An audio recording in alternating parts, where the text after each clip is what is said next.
Évangile de Jésus-Christ selon saint Jean. En ce temps-là, après avoir guéri le paralysé un jour de sabbat, Jésus déclara aux Juifs : « Mon Père est toujours à l'œuvre, et moi aussi, je suis à l'œuvre. » C'est pourquoi, de plus en plus, les Juifs cherchaient à le tuer, car non seulement il ne respectait pas le sabbat, mais encore, il disait que Dieu était son propre Père, et il se faisait ainsi l'égal de Dieu. Jésus reprit donc la parole, il leur déclarait : « Amen, Amen, je vous le dis, le Fils ne peut rien faire de lui-même. Il fait seulement ce qu'il voit faire par le Père. Ce que fait celui-ci, le Fils le fait pareillement. Car le Père aime le Fils et lui montre tout ce qu'il fait.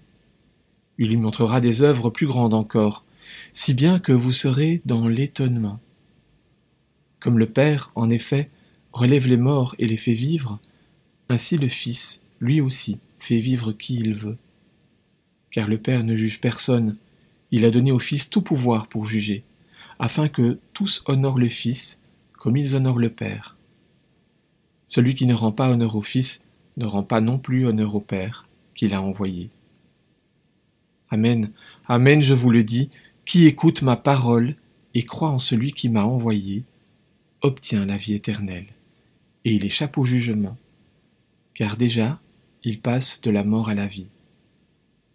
Amen, Amen, je vous le dis, l'heure vient, et c'est maintenant, où les morts entendront la voix du Fils de Dieu, et ceux qui l'auront entendu vivront. Comme le Père, en effet, a la vie en lui-même, ainsi a-t-il donné au Fils d'avoir, lui aussi, la vie en lui-même. Et il lui a donné pouvoir d'exercer le jugement, parce qu'il est le Fils de l'homme. Ne soyez pas étonnés. L'heure vient où tous ceux qui sont dans les tombeaux entendront sa voix. Alors, ceux qui ont fait le bien sortiront pour ressusciter et vivre, ceux qui ont fait le mal pour ressusciter et être jugés. Moi, je ne peux rien faire de moi-même. Je rends mon jugement d'après ce que j'entends, et mon jugement est juste, parce que je ne cherche pas à faire ma volonté, mais la volonté de celui qui m'a envoyé.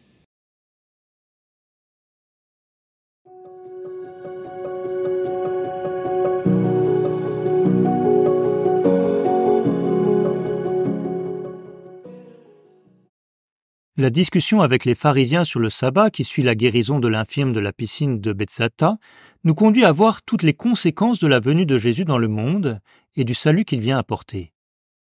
Il ne s'agit pas simplement de guérison ou de grâce particulière. Ce n'est pas simplement des petits ajustements ou réparations apportés à l'œuvre de la création.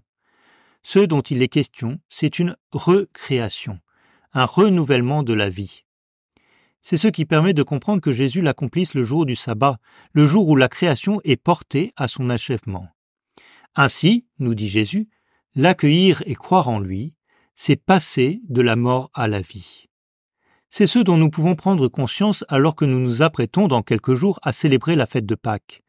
Entrer dans le mystère pascal, suivre Jésus dans sa passion et sa résurrection, c'est déjà aujourd'hui entrer dans une vie nouvelle. La vie de baptisé est une vie qui n'échappe pas aux difficultés du quotidien, mais qui est déjà une vie de ressuscité.